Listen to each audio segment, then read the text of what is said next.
doesn't know it yet. But if she gets married without talking about money, She might be risking more than just her heart. because a prenup isn't planning for divorce. It's simply planning for transparency. One honest conversation can protect your marriage, your future, and your peace. And what most couples don't realize, Is that by avoiding the prenup conversation, they're usually avoiding the financial conversation.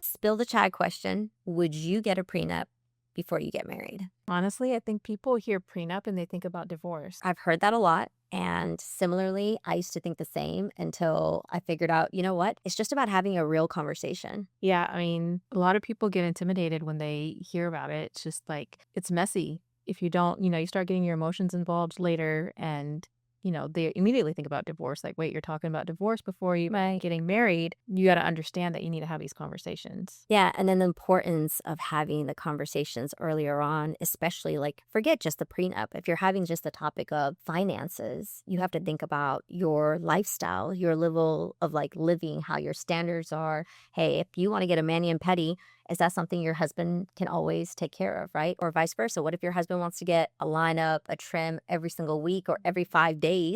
How do you balance that, right? So I think there's so many topics to discuss versus just the prenup itself. Like the finance aspect of it is so important. And then how you build a family together, right? Right. And I think, sometimes it is fair to think about the divorce part of it because you just never know. Like, it's good to have that financial security in your back pocket because you're in it for love. You're in it for, the long run, to death do us part. But sometimes the world doesn't work the way we expect it to. So to have that security, and then once your emotions are into it and there's a divorce that does happen, it gets so messy. And what you came into the marriage with, sometimes not what you're leaving with. So having that conversation up front, I feel like is a very smart decision to make. Yeah, and I personally think it's better for both men and women to have that conversation, as difficult as it is, earlier on in their talking stages, whatever you want to call it, simply because it helps to avoid any miscommunication. And to your point, right, like divorces can get messy. Why go through the and ifs or buts when you know that there's a potential of protecting both of yourselves, right? Not just your assets, but also your liability from the stance of, hey, you know what? I, as a woman, want to feel comfort in knowing that I am protected, that I have my rights Islamically, but then I also have my rights in the Western world too. And vice versa for a man. If you have a lot of assets, you can protect that in your own way as well and make sure you're still taking care of your wife, your children, your family, setting them up for school, etc. So I think it's a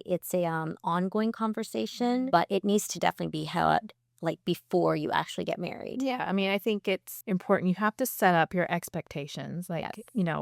Think of it kind of as a job interview in a sense. Like your emotions are there because you're in love and you're just, just over the moon happy to start this life together. Yeah. But if you're going to be very smart about it, and I'm telling you this based on personal experience in terms of, I know many people that have gone through similar experiences. If you're setting up these expectations ahead of time, you're talking about your kids, your family, your debt, your business, everything in the same level of where the emotions are in a happy place versus when things get very messy. You just do not think the pettiness starts coming out. I deserve this because I did that. No. Sense of like entitlement starts to creep in, right? So like, and then you're taking count of like, well, I used to do this, you didn't do that. Right. That's not what a prenup is for. Right. And the prenup will protect you. And this, obviously, it's a conversation I've had with my husband, too, that I would want my girls definitely to have a prenup going into it because, let's face it, my kids, inshallah, can be trust fund babies. And whatever they're going into, if, God forbid, they ever have to go through a divorce, I want them to be secure in being able to survive and help their kids survive. So having that conversation for both ends, even for a man, for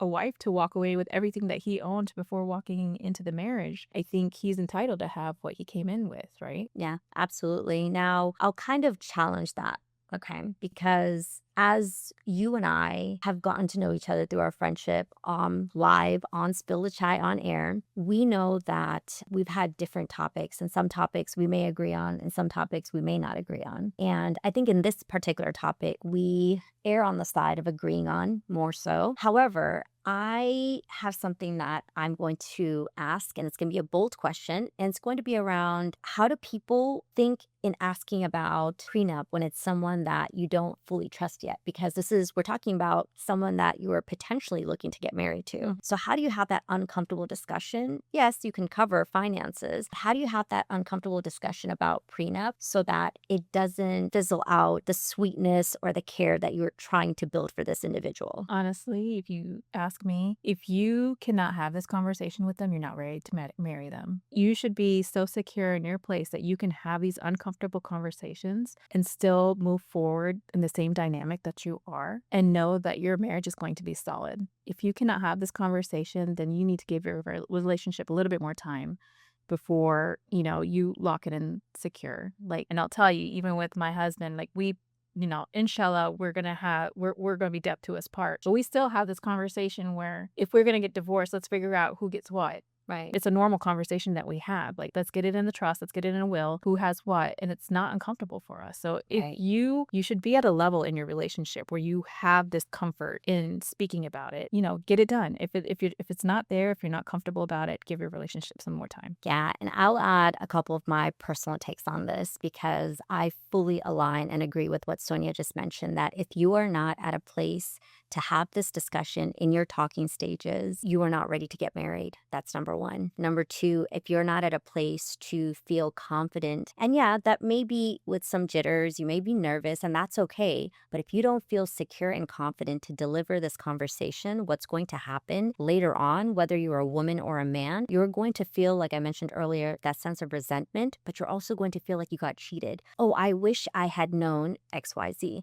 I wish they would have disclosed this information. Why weren't they more transparent? Now, again, transparency has levels to transparency, in my opinion. And the reason why I say that is because with transparency also comes vulnerability. And with vulnerability, there's also a level of trust. Can I trust you as my partner that you are going to be upfront about all of your income sources, whatever debt you may have, whoever you may be taking care of, all of that, right? So it takes time to build that. And I'll tell you, it doesn't happen overnight. So I'll give you all an example. I've been divorced. I was single for 3 years. I'm currently married, alhamdulillah now. My current husband and I, we were both previously married. We had our own assets prior to getting married. So when we had this discussion, it wasn't about prenup. Our discussion was actually about finances. We must have talked about finances, I kid you not, at least 7 to 8 times through the course of our time speaking. And we only spoke for about 5, 6 months, granted. And during that time, we talked about finances, not just the lifestyle that we live, who we're caring for, how we live our day-to-day lives, but we also then paired in the conversation of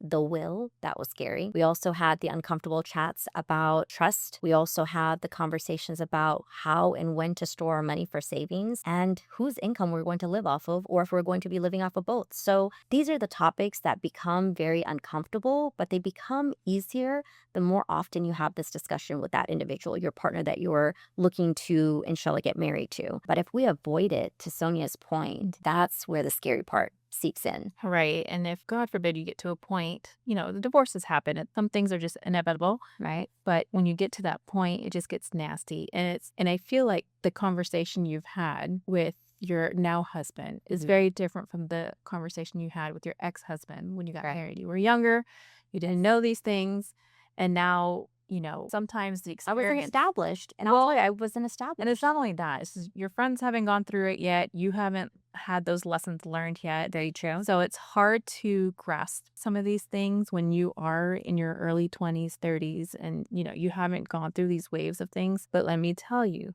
secure yourself, be smart about it. You're entering a contract just like you would enter into a job interview and you're working for someone. You need to vet them out. And I know in a previous episode, we talked about questions that you had to interview a potential partner, which is amazing. But one of the biggest things, and uncomfortable finances are one of the biggest, I think, that I've read. It's one of the top reasons For people to get divorces, right? So have those uncomfortable conversations because at the end, it's about respecting each other. So if you really respect each other, it's not even going to be uncomfortable, honestly, at that point to have that conversation. It's just going to be another thing that you guys are partnering in life. Yeah. And whether you are doing 50-50, whether you are doing traditional, the man earns and the woman is taking care of everything at home, or whether it is the new, hey, what's his money is our money, my money is my money. I'm just saying, whatever that may look like to you all, again, have this conversation earlier on and avoid the pitfalls that many of us have experienced. And I'll also share this last bit. When I was previously married, I was younger, and my ex-husband at that time, we both entered the marriage with whatever money that we had. And our simple verbal contract was, hey, if God forbid we were to ever leave or to ever have a divorce, we each would leave with whatever we brought in. And that sounds cute. I'm gonna say it. Sounds cute. Get it in writing. Get it in writing,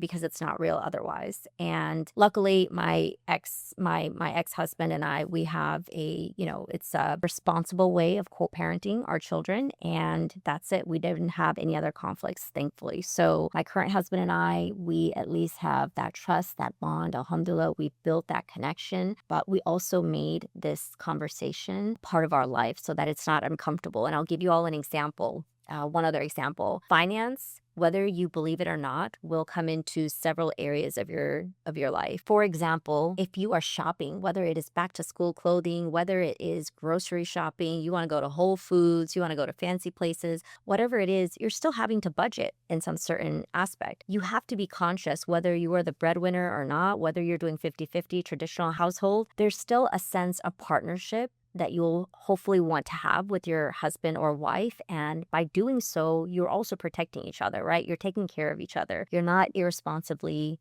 using your funds. That would be like the last thing I would just mention for this episode, because I think it's important for us to have the discussion around prenup and, the uncomfortable part where people just avoid it and they try to brush it under the rug, and we know what happens. So I want to know, we both have daughters. Yes. How's this conversation going with you and your daughters? Great question. So my daughters are quite young right now. However, I have built a savings fund for them already right now. Part of that is also to teach them that, inshallah, as they grow and whether they go to college or not, I want my daughters to understand life is going to continue to evolve and change, and they have the choice. When they want to get married, inshallah, at that point, myself and their father will be in part of that conversation regarding the finances with whoever that partner they may be prospecting and vice versa. But when they're having that conversation, it will be a direct conversation regarding mahr, regarding their will, and prenup. Because I think this is also another part that our community does not discuss is a will. And a will is so important. Just as much as a prenup is important, just as much as a mahr is important, we need to also discuss the importance of what does it look like life after death, God forbid. So that's something that I'm actually working on, having a structure for my children so that they're aware and they're strong enough to stand on their feet. Inshallah, they're going to be well educated, but to be well educated doesn't mean you have to go to college. I know a lot of women, men, they didn't go to college, and guess what? They have 7-figure jobs. They're doing amazing. Actually, they don't have jobs. They're entrepreneurs, mashallah. So yeah, life is a part of learning as you're continuing to grow. But as parents, especially in this day and age, we definitely have our rightful duty and responsibility to set our kids up. I'll pivot and ask that same question to you. Actually, I want to kind of ruffle your feathers. Oh, ruffle it. Ruffle it. I'm going to be your eldest. Yes. Mommy, but I love him. I don't want to have this conversation with him. I trust him. He's going to be the best husband in the world. He's going to take me to all these places, buy me all this stuff. I don't want to do a prenup, because if I do and I ask this question, he's just going to be really turned off and he's not going to want to marry me. Mom, don't make me do this. All right. Well, listen, if you behave this way, you're not ready for marriage. Just kidding. But all jokes aside, if my daughter were to, share her feelings like that, I would simply tell you this. Listen, mama, if this young man is ready to take your hand in marriage and in front of Allah, he knows that you are his amana. You are a trust for him to be able to take care of you through Allah, right? If he is doing that as a good man in Islam and a good man with good character, he is going to make sure that you are set up for your future. And part of that is making sure that you know financially what's what. But he's not going to want to sign a prenup. What does he know about a prenup? I don't know. I haven't talked to him about it, but I'm scared. Okay, what are you afraid of? That he's not going to want me anymore. Why does a prenup have to sound negative? It's just because people think that I'm just trying to talk about divorce before we even get married. No. Khalas. No. A prenup is not necessarily about what could happen because it may be a divorce, God forbid. A prenup is to help protect both the husband and the wife, but it is to help you to be educated about where the finances are going. If you, sweetheart, decide that you don't want to work, can he financially take care of you? If so, what happens, God forbid, if there is a divorce? How will then you stand on your own feet? I'll get a job. You'll get a job, but you're only 19 and you haven't started yet. I can get a job. All right. Hopefully you all get what we're trying to go at with this, because it is important and that's so practical. Like, there's so many young people that, like, I'll say, even in my community in the masjids, we're having all these seminars, and we're having mashallah seminars around young people in their teens, in their early 20s, looking to get married. But they're so afraid of this conversation. We're talking about adhab, we're talking about akhlaq, we're talking about all these manners, but we're not talking about finance. And finance is so important. And it's not just the Islamic aspect of it. It's not just the rightful duty as a husband and as a wife, but it's also part of the Western society that we're all embedded into. Just because you get a nikah doesn't mean that you're not going to also have a legalized marriage. And you can have, your choice in how you want to determine that through different laws, which I won't go into in the detail. But if you decide to have the proper Western marriage here too, you should have that level of understanding that having the prenup is simply to secure both you and your partner.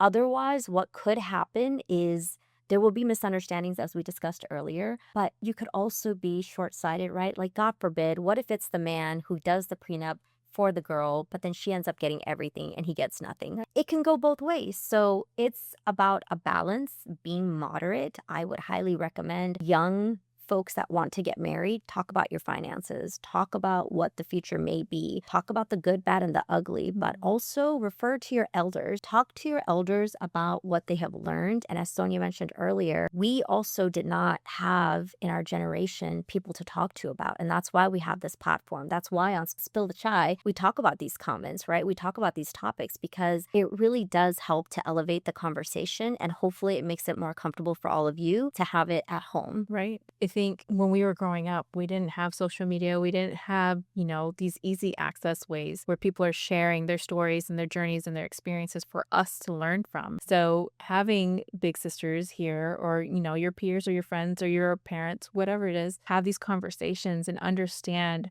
why these things matter. Sometimes you get so caught up into the love aspect and building this new dream, but those dreams don't live as long. I wish they would, but sometimes reality really hits, and it hits hard, and at that point you don't know what to do. So if you're very smart and you're set yourself up for success in the beginning, no matter what you hit, you'll be ready to tackle it and just move forward with your life without your entire world falling apart pretty much. And that's the real Spill a Chai.